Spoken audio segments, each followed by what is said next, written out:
all the losing and suffering, right? When I prayed about my own illness and the recovery from my illness, which was 7 years ago, and I got that help that I wanted and needed to live, then there's a responsibility that comes with it, but also an opportunity. And the opportunity and responsibility that came for me was this.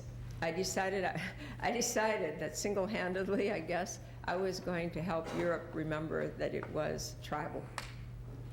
And last week, I just came back from, well, actually just like 2 days ago, I just came back from England, where something happened that I can't even still kind of believe that it happened. I was working with an Anglo-Saxon psychologist who spent his whole life trying to remember his tribal ways and remember them for his people. And it's with his permission I'm telling this. The last Anglo-Saxon chief they had, and if you know, what do we say? WASP, another kind of bee, white Anglo-Saxon Protestant, right? And I was telling him, you know what? You need to take the W and the P off of the WASP. You need to be Anglo-Saxons. Forget the white, forget the Protestant, be who you are, connected with the earth. Only thing, their last chief that remembered was buried in 625 AD, right? So we were going out to the sacred site, to the burial mounds, and they already took everything out of that burial mound, and they have it at an interpretive center that's there. So when I went there, I knew better than to just go on my own. It worked out so that we were able to get a Siberian healer to come and to help us.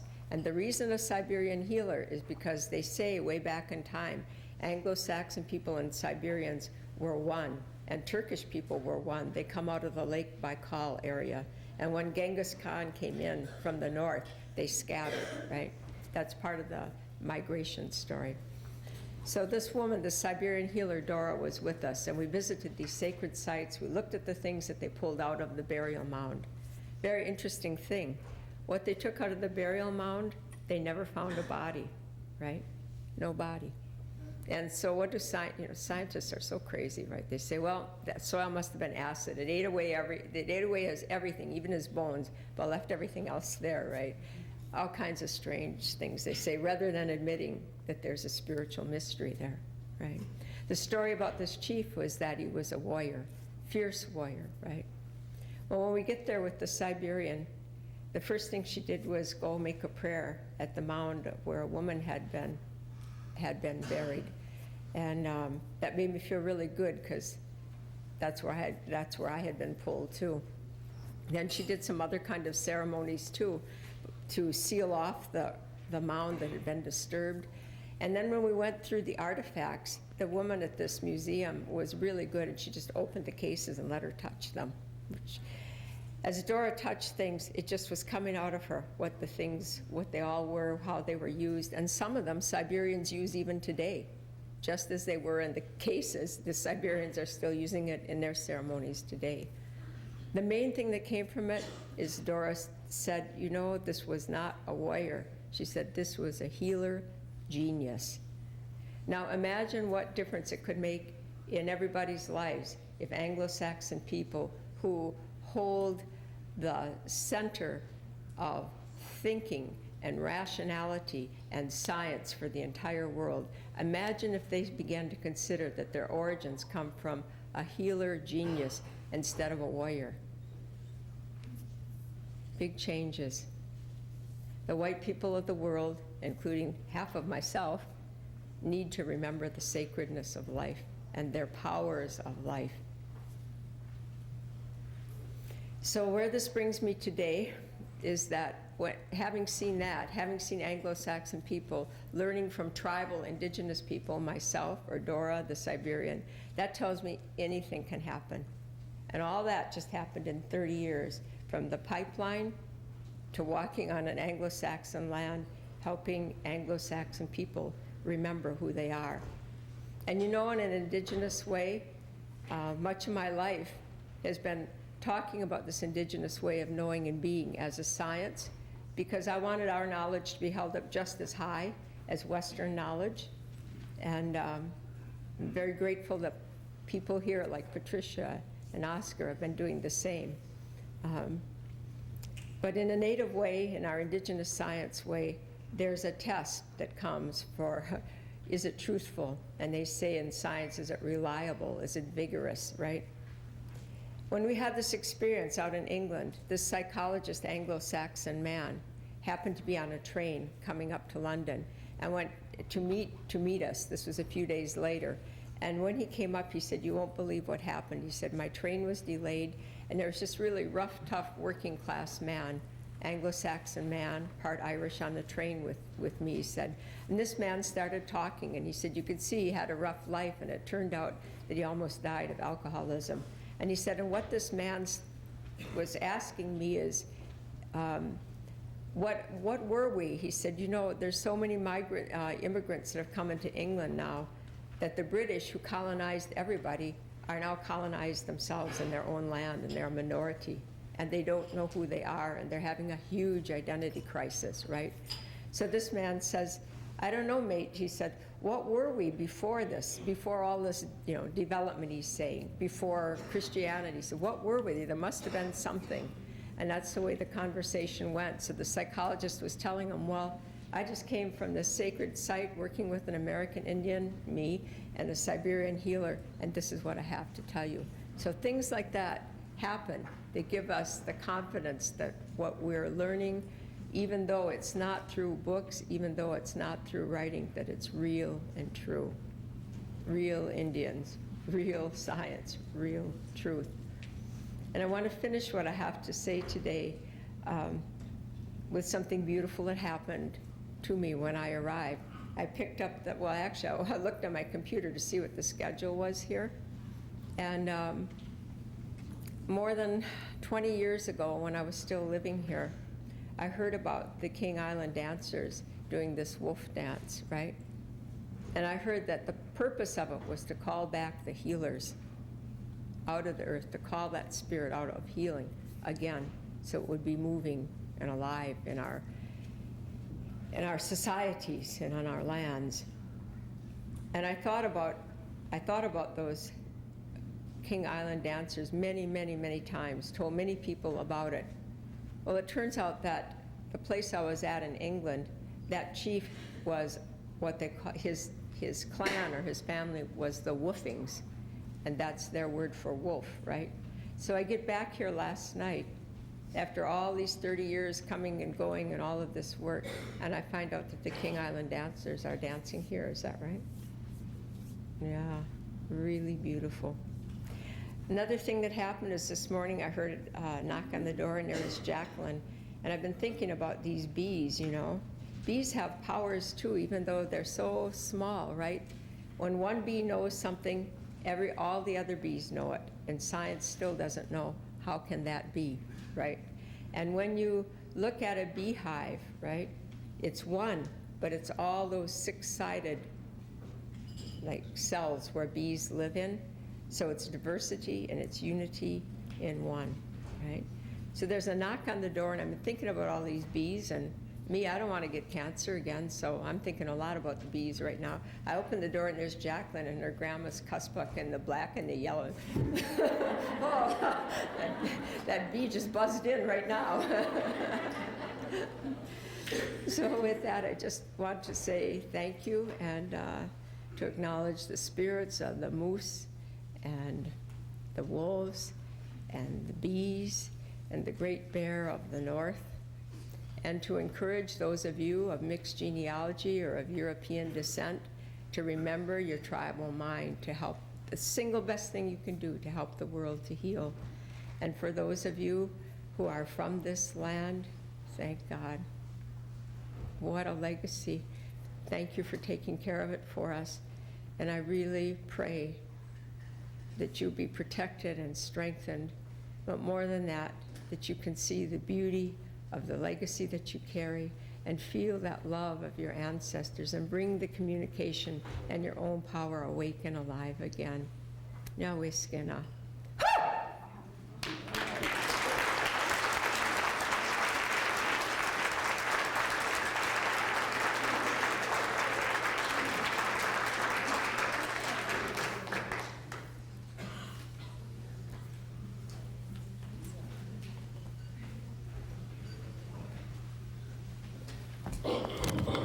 Okay, real quick, the sessions are going to be starting like really fast. So because I had to go and tell the presenters that, you know, we're running a little bit late, but they're still going to have the sessions and they're still going to end on time. So they're condensing. So everybody's got to talk really fast like this and learn really quick. And wellness, man, wellness. So, Kiki.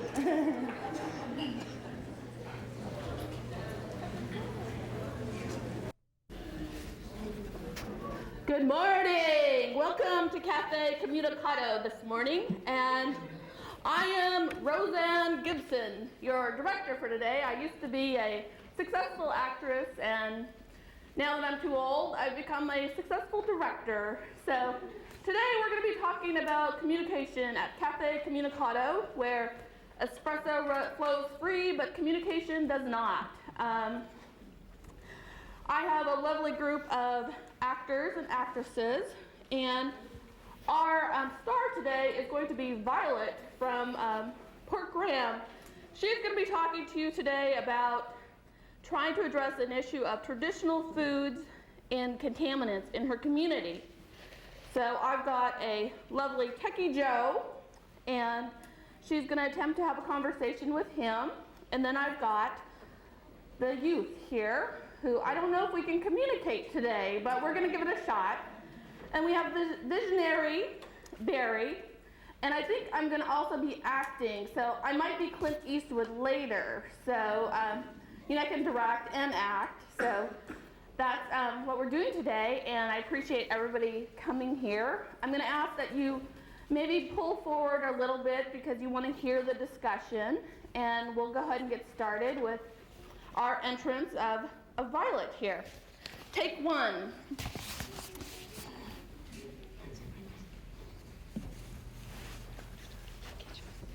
Go talk to Techie Joe.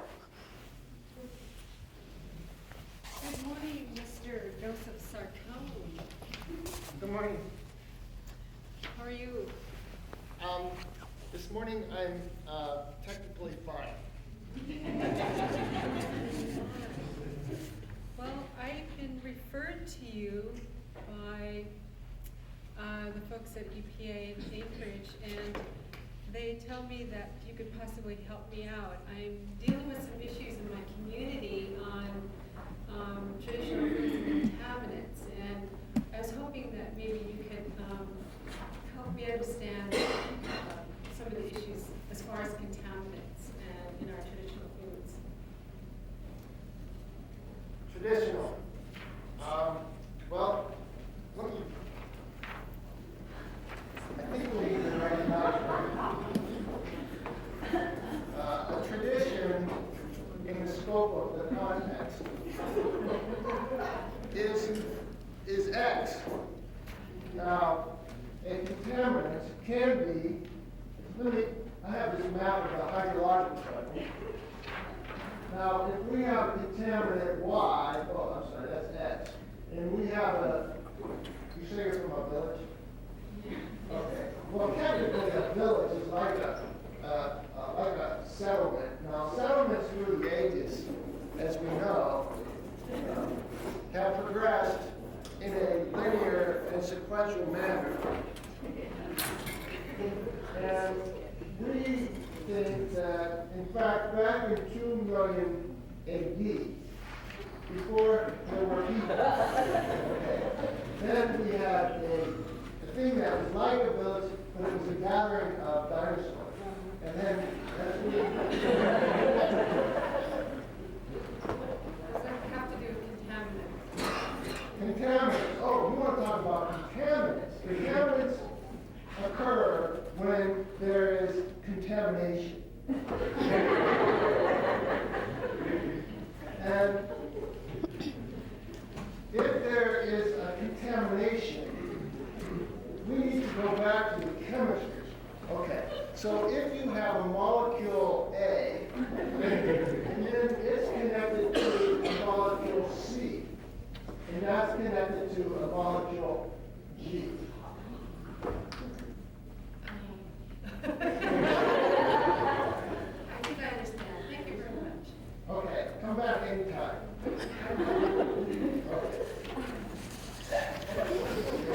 So now our youth, and she's got a stack of brochures that she wants the youth to work with her on her project.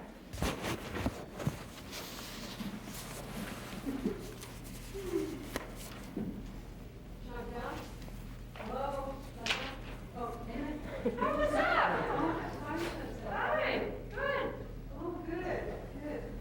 You know that the village council has asked me to try to get our youth involved in this project that we're working on traditional foods and contaminants, and they feel that it's really important to get you guys involved. So what I'd like you to do is, I have these brochures.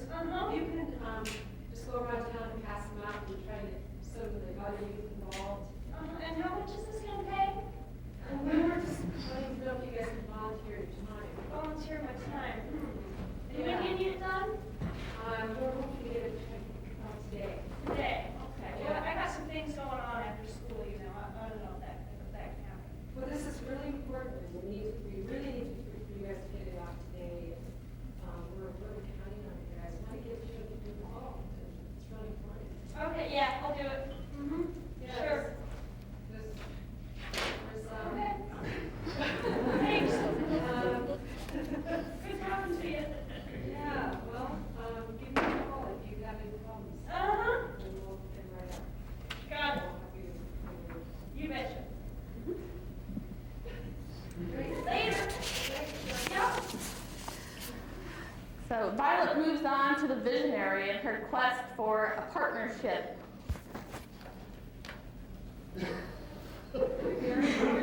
Oh, hello, nice to see you, We're working on some issues in our village and, Oh, yes, issues.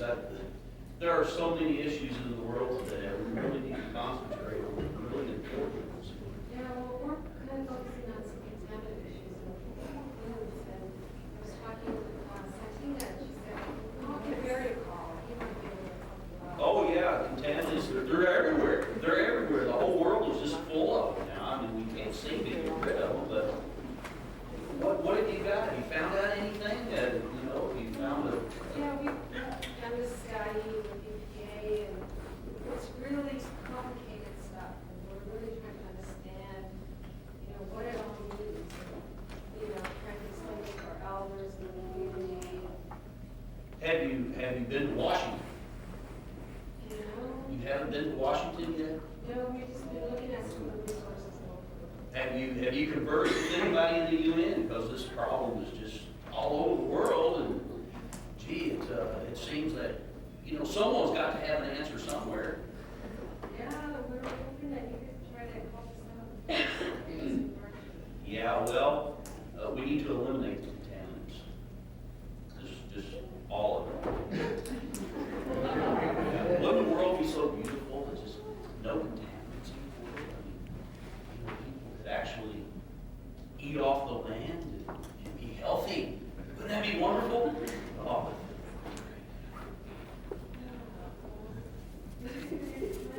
Oh, well, thank you for coming. If you have any more problems, just feel free to come and discuss them with me. The world needs to be a better place. Okay, I am going to be communication connection. Good morning, Rosetta. Hi, Violet, how are you? Good to see Great to you. see Hi. you. It's been a while. You look great. How are your kids? Oh, they're good. And yours? Oh, they're doing great. They're getting big and learning so fast. What can I do for you? Well, I'm working on some issues in my community, and the tribal council has referred me to you, or EPA, and then we made some phone calls, and they said, give Rosetta a call. Maybe she can help you out. We're working on some contaminant issues in our traditional foods. We've been working with EPA, and Yeah, I've heard about that. There are several communities that are really focused on that particular issue. I know Barry has been working on it up in Eagle, and Chantel and Chistatina, and Joe Sarcone. He's kind of technical, but he has some good stuff to say. If I can help in any way as far as helping to facilitate some discussion or helping you plan, I'd love to do it. It's really an incredible issue. Yeah, I think that's what we need. I mean, we need somebody to try to facilitate some of the resources that would be beneficial to, so we can try to understand the issue. Great, let's get started. Thank you so much for coming by. I really appreciate it. And let's get together. That is our skit today, folks. Okay, now you're supposed to take a bow, everybody.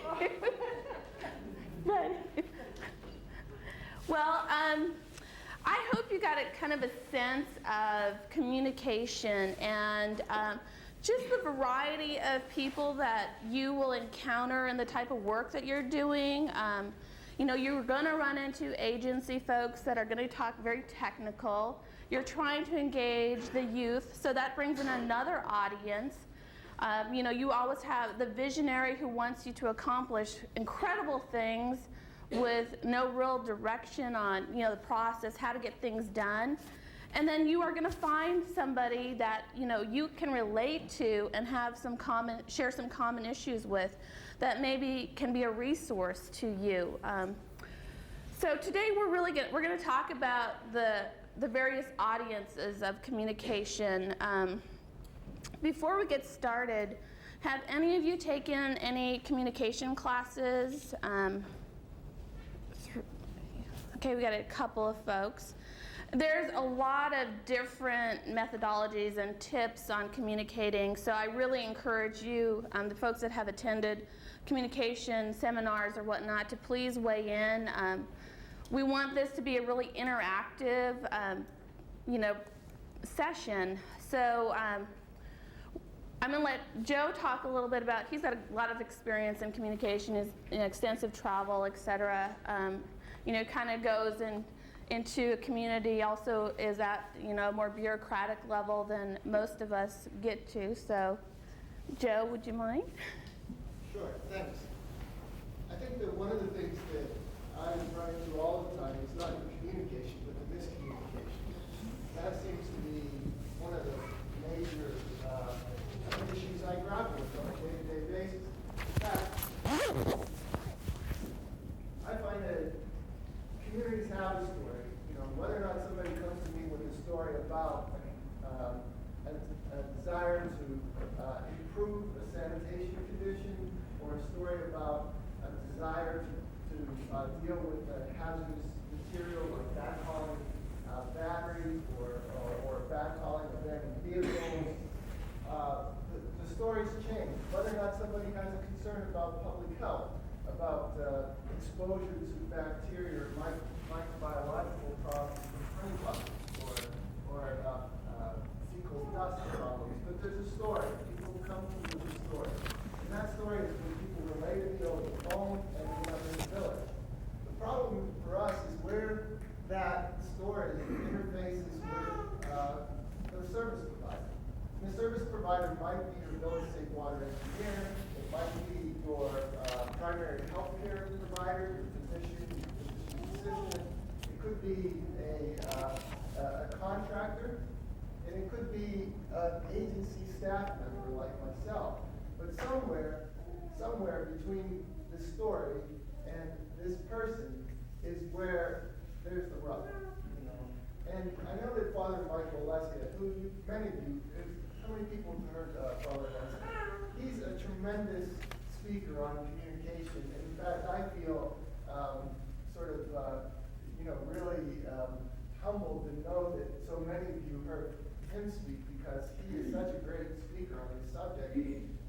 One of the things that he has said, and I often quote, is that speaking across cultures or communicating across cultures is approximate and imperfect. It's just when you say what you hope to communicate, when it's heard on the other side, it never comes out exactly. It's sort of an imperfect reception. And the other thing is it's maybe about what you're trying to say. I mean, almost what you're trying to say is what that person is hearing. But the most important thing for us in this room is this. The second thing that he says involved. Communication across cultures is approximate and imperfect. But when there is a miscommunication, it's always the non-dominant culture that suffers the consequence. Think about that in your own community. Somebody comes in and wants to build a water and sewer facility, for instance. And the engineer comes in and has what he thinks is communication. On the other side, people are trying to tell him that if they put that, if the engineer builds that water plant in that design, that there's going to be a place that freezes because people know where the wind blows, they know where the snow drifts. The engineer doesn't hear that because in front of him he has a set of design. That design tells him that that's the way that has to be constructed. So when he comes in, he says, this is the design, and this is the way we construct this. And people are trying to say, well, you know, that's a good design, but, you know, and it doesn't get through. So when that design is in that way, and that system freezes, who has to deal with it? Who suffers the consequence? Isn't the engineer? No.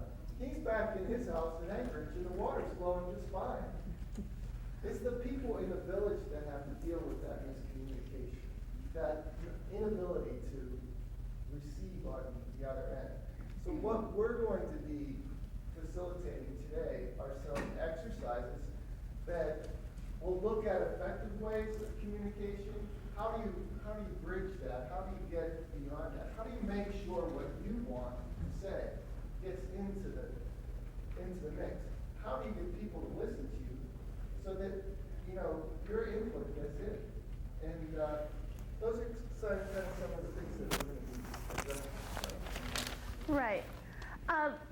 We had kind of we have an abbreviated start this morning, so I'm going to ask you to quickly go into, I want to set up 4 groups. So maybe if I could have a group over here. Why don't we just all spread out? Okay. If we take these 4 tables here are 3.5 tables. So half of you go there, half of you go there. Okay. And which group do you guys want? I mean, I'll fill in either group. Yeah, just pick a table.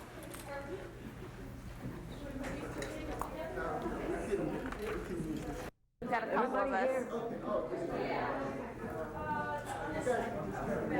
you want to take?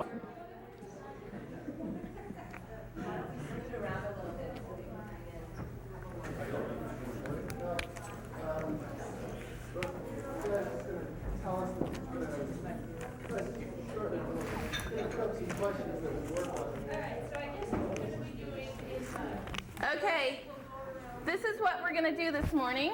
I'm going to give you probably about 20 minutes, and I want you to, this is your opportunity in your small circles to, number one, I want you to introduce yourselves. And we want to go into, I want you to talk in terms of what kind of audiences you're working with on a regular basis in your community, whether it's, you know, the tribal leadership, you know, working with the school, you know, what ages of students, are you working with elders, are you dealing with contractors that are coming in, are, you know, agency folks, you know, look at who you're dealing with internally as well as externally. So this is a chance for you to talk about those various audiences. And I also want you to talk about the importance of communication. Every one of you probably have had experiences of miscommunication. How did you deal with that? Or, you know, maybe it's a good time for you to kind of tell your story and for you to use each other as resources on how you address that particular issue, what you think might have worked out better in that situation. The other one is to, you know, how do you plan on effectively reaching the audience that you're working with? So those are the things that we want to discuss in our groups.